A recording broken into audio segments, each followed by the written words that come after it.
J'étais bon, mais j'impressionnais pas comme les autres joueurs, quoi. J'étais un peu inexistant sur un terrain, pratiquement.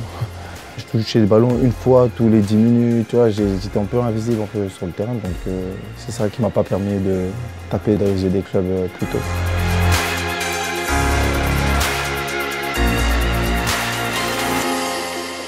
Salut, c'est Randa Colomani. Carré.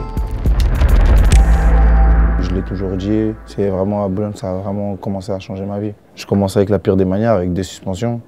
Je prends une fois 3 matchs et l'autre après je prends 5. Non, c'était... Ouais, je crois que c'était 7. Hein. Moi j'en ai pris pas mal. Mon frère m'a bien crié dessus, mes parents m'ont bien crié dessus, le club aussi. Surtout le club par contre, le club ils m'ont fait une réunion et tout. C'était un peu allé loin, après je suis revenu avec d'autres intentions. Bah, j'étais venu de base pour essayer de les aider, essayer de commencer à croire en moi. Donc après, il y a eu pas mal de choses qui ont changé autour de moi, donc ça a bien marché, on va dire, après. Déjà, de jouer à une équipe première en nationale, même si c'est en 3e division, pour moi, c'était une première fois. Donc ça m'a permis d'avoir des responsabilités d'un club. Et je pense que ma dalle vient de là aussi, hein, d'un côté, parce que un championnat, une saison en national, franchement, il faut la faire. Hein. C'est vraiment agressif. Hein. On va rendre par petites portes, donc du coup, on a forcé un peu les choses. J'essaie de rattraper mon retard. Je sais que quand je suis sur le terrain, j'essaie de me donner à 1000%, tu vois. Donc, pourtant, ça me réussit, on croise les dents, on continue. J'avais signé 2 ans stagiaire pro. À ma première année finie, ils m'ont proposé 3 ans pro. Et franchement, on était très contents, on a signé. Et j'étais un peu soulagé. Je me suis dit, ouais, enfin, le travail commence, on va dire, entre guillemets. Et je pense que c'est là que je me suis un peu relâché après. Quand j'ai commencé à faire la préparation avec l'équipe 1, je m'entraînais avec eux un peu. Après, j'ai commencé à je commençais à m'entraîner comme si je faisais déjà partie du groupe, quoi.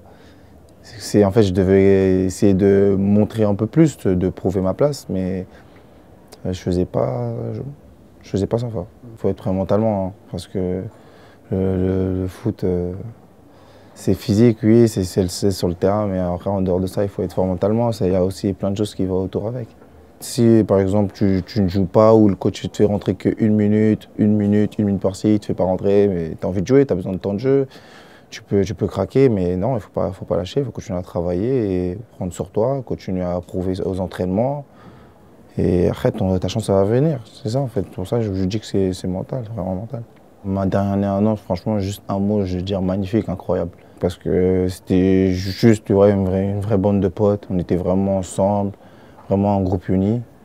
Et franchement, ça nous a permis de gagner un titre. Et franchement, on ne pouvait pas la finir d'une autre manière, quoi. Je suis très, très fier d'avoir pu participer à cette victoire de Coupe de France. En plus, avec ton club formateur, tu gagnes un titre, franchement, il n'y a rien de mieux. Je ne connais pas tous mes clubs à qui ils m'ont approché. Hein. Moi, je suis vraiment focus sur le terrain. Et après, j'ai su juste Lyon.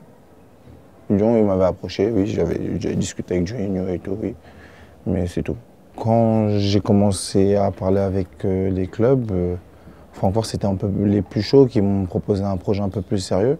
Et je voyais Moussa Diaby, Christo, Marcus, et ils étaient en train de performer en Allemagne. Et après, j'ai dit pourquoi pas moi. J'ai même Ousmane, ils vont là-bas, ils arrivent. En fait, c'est aussi un championnat avec beaucoup d'espace. Et ça ressemble énormément à mon style de jeu.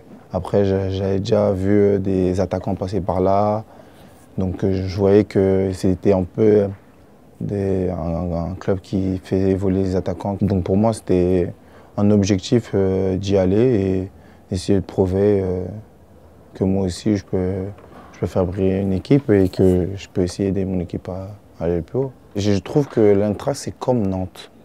C'est vraiment une famille, genre. Donc, je pense que ça a direct cette étincelle-là. Et franchement, ils m'ont très bien accueilli. Les Français qui étaient là-bas, ils m'ont mis à l'aise aussi. Mais après, je suis un peu déçu qu'on ait fini de cette manière-là. Après, c'est un peu plus collectivement, je veux parler là. Mais après, personnellement, oui, franchement, je suis fier de ma saison. au début de saison, quand j'enchaîne quand même pas mal de passes D. C'était nos performances aussi dues en Ligue des Champions aussi, je trouve.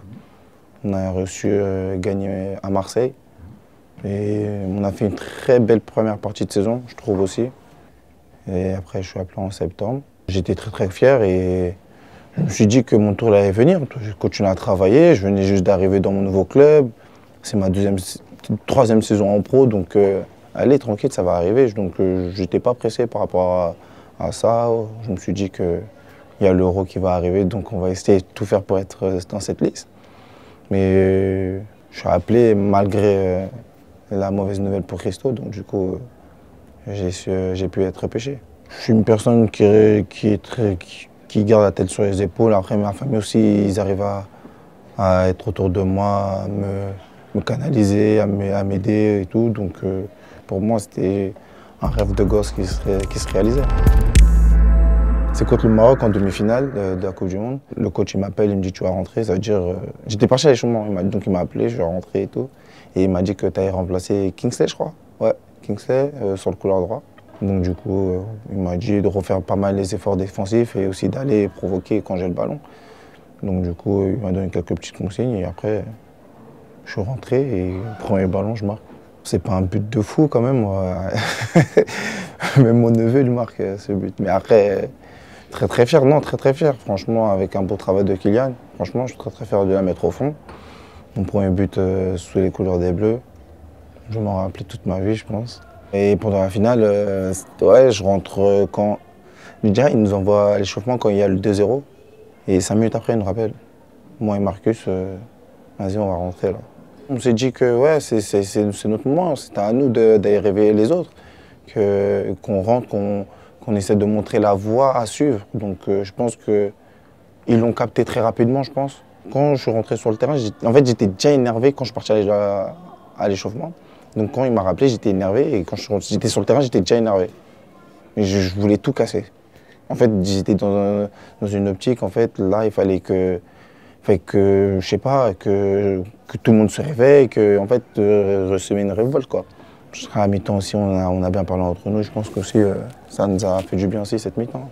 On avait tous le même objectif, c'était d'aller égaliser, d'essayer de retourner le match. Après, c'est le haut niveau et ça partait un peu de partout. Il fallait aussi canaliser les émotions. C'était compliqué. Cette action-là, ça vient très vite. Je vois que Otamendi va être dépassé par le ballon, ça veut dire que j'anticipe directement la profondeur. Mais quand je vois ça fait un rebond, deux rebonds, moi j'enchaîne. Ça vient trop vite, trop vite. Même le gardien, il sort vite. Je ne pourrais pas te dire en combien de secondes comment c'est passé, tellement c'est passé tellement vite. À chaud, tu sais déjà que c'est une balle de Coupe du Monde. Déjà, tu es sur le terrain, tu sais que c'est une finale de Coupe du Monde, tu es en train de jouer. Tu le ressens. Tu as cette pression-là dans le ventre. Mais moi, sur mon champ de vision, je ne vois pas Kylian. Après, avec du recul, avec les vidéos, tu vois, il y a plein de choses à faire. Et j'ai choisi la première option de tirer au premier poteau, mais il fait un bel arrêt avec sa jambe. J'ai senti tout, j'ai senti même tout. J'ai tout senti. J'ai les cris en France, tout. J'ai tout senti. Ah, je voulais pleurer. Là, sur le champ, après, je me suis dit, il ne faut pas lâcher, c'est pas fini, c'est pas perdu. On pouvait... Et encore, il y a les tirs au but, c'était pas fini, il y avait les tirs au but. Pour moi, je me suis dit qu'on avait peut-être gagné sur les tirs au but, mais après, tu l'as bien à travers la gorge. On me parle souvent de cette action tout le temps. Tout le temps. Chaque fois qu'on me croise, ah, pourquoi t'as pas marqué?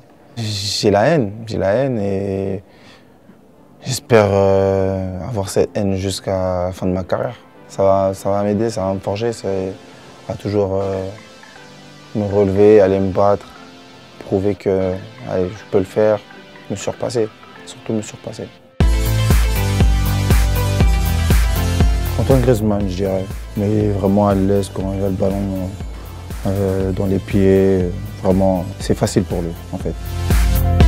Ousmane Dembélé, quand il avait peur des chats par exemple dans la Coupe du Monde, ça me faisait rire. Nous on en avait peur, on a déjà mangé à l'intérieur pendant que les autres mangeaient dehors. Donc c'était pas mal, Dayo. Ouais, il les grignote un peu, tu vois. Il laisse un peu de taches, un peu de sang sur les cheveux, donc tranquille. Moi, j'aime bien le style de Jules.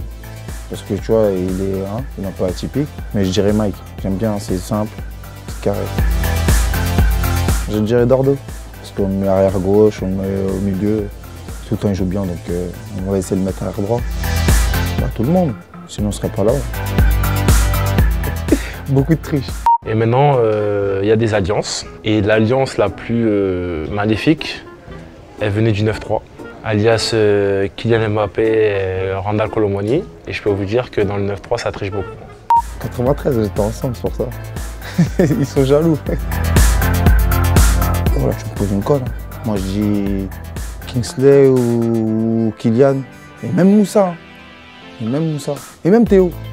Même Théo. Ah, je sais pas. Je pense que Ibrahima, c'est un bon et nul. Ouais, il me fait beaucoup rire. Ouais. Kylian, on sait tous. Après, c'est un peu normal aussi. Ah, Eduardo, je pense. C'est le bébé du vestiaire, on va dire, entre guillemets. C'est le plus jeune aussi. C'était un freestyle de Nuno. Non, c'était j'ai 10 grammes calés dans le jean. 10 grammes calés dans le jean. Après, je sais plus. Je crois, je sais plus. Je pense que c'est moi. Je pense que je suis le plus sous-côté. Après, c'est mon avis personnel. Ça peut être moi aussi, je pense. On va mettre tout sur moi, allez, c'est parti. Ah, bah, c'est mon raté face à l'Argentine. Parce que j'aurais pu changer toute une vie d'un peuple, de plein de joueurs, de moi, une 3e étoile. J'ai loupé cette occasion, mais ça m'a permis, ça m'a forgé. Donc je pense que c'est un mal pour un bien et ça peut être aussi un mal pour tout le monde. Ma meilleure anecdote à Nantes, c'était Marcus Coco. Il était en retard à l'entraînement. Et au petit-déj, en fait, et il nous envoie un message. Il a dit « Ouais, mettez-moi une omelette dans mon casier. » J'espère qu'il mange son omelette avant l'entraînement. Et ça nous a fait bien rire. On avait pris 7 points avec tout, on a tout ramené. Un petit jus d'orange et tout. Tu vois, esprit d'équipe. On entrait en finale, je pense. Je ne m'attendais pas que j'allais rentrer, donc du coup, j'étais un peu surpris. Donc ça m'a pas chamboulé, mais pour moi, c'était un truc de ouf, quoi. Il y a 6 mois, j'étais à Nantes. Je me battais pour la Coupe de France. Encore il y a 1 an après, j'étais à Boulogne-sur-Mer. C'était un peu compliqué, donc ouais, c'est une dinguerie. Pourquoi pas?